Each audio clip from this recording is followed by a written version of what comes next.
Саламатсыздар ма? Соңғы 3 күн ішінде мен Брайан Трейсидің Time Management атты кітабын оқыған болатынмын. Осы Time Management деген кітабында ол өзіміздің қалай уақытымызды дұрыс жоспарлау керек жайлы көбіне айтатын болады. Time Management деген не екенін түсініп алайық біріншіден. Time Management бізге өзіміздің уақытымызды, өзіміздің былайша айтқанда өмірімізді басқару үшін өте керемет құралдардың бірі болып келеді. Time Management'ті үйрену үшін ең бірінші сізге өзіңіздің өмірлік мақсатыңызды, 10 жылдық, 5 жылдық, 3 жылдық мақсатыңызды айқында болу керек. Яғни мыслить с конца деген зат бар, яғни сол нәтижеге жетуден осы қайтадан бастапқы деңгейге дейін өзіңіз ойлау керексіз. Өте көп ойланып, сол мақсатты құрып, содан кейін барып іс әрекетке көшуіңіз керек. Ал енді осы мақсатты құрудағы ең басты формулалардың бірі ол 4D формуласы деп аталады. Ол бірінші формула, яғни өзіңіздің қалауыңыз болу керек. Осы мақсатқа жетемін, болды. Яғни екінші ол шешім. Осыған жетемін, болды, осыған нақты қадам басамын деген. Ал үшінші ол өзіміздің табандылығымыз. Табандылық енді кез келген мақсат жетуде өте маңызды.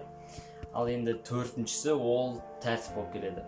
Күнделікті істеу, күнделікті тура сол уақытта болмаса да аз-аздап күнде белгілі бір деңгейде прогресске шығу қажет. Time Management'тің ережесі бойынша мүмкіншіліктерді барынша қолдану керек екен. Яғни сіз егер кітап оқысаңыз, мысалы, үйде кешке оқи аласыз, таңертең оқи аласыз. Одан басқа бөлек уақыттарда, мысалы, сіз жұмысқа бара жатқанда жарты сағат уақыт кетуі мүмкін, 15 минут уақыт кетуі мүмкін. Қанша уақыт кеткені маңызды емес, ең бастысы сіз сол уақытты пайдалануыңыз қажет. Яғни сол кезде сіз аудио кітап немесе тағы да басқа аудио курстарды тыңдауыңыз керек. Сөйтіп сіз өзіңіздің біліміңізді ары қарай шыңдап, жаңа деңгейге көтере аласыз. Ал келесі ережесі ол өз-өзіңе жауаптылықты алу. Өзіңнің уақытыңа жауапты болу, өзіңнің өміріңе жауапты болу. Яғни әр кеш сайын келесі күніңді жоспарлауды үйрену қажет. Не үшін кешке дейсіздер ғой?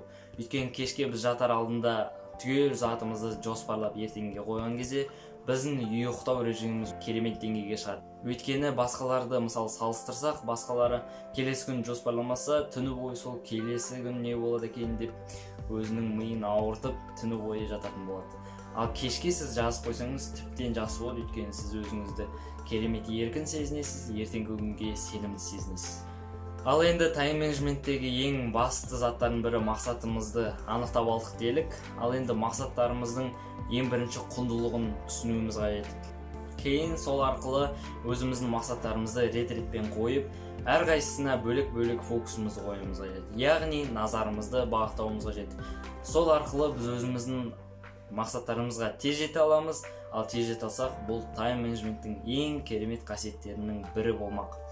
Сондықтан осы құралдарды сіздер де қолданып көріңіздер. Сау болыңыздар.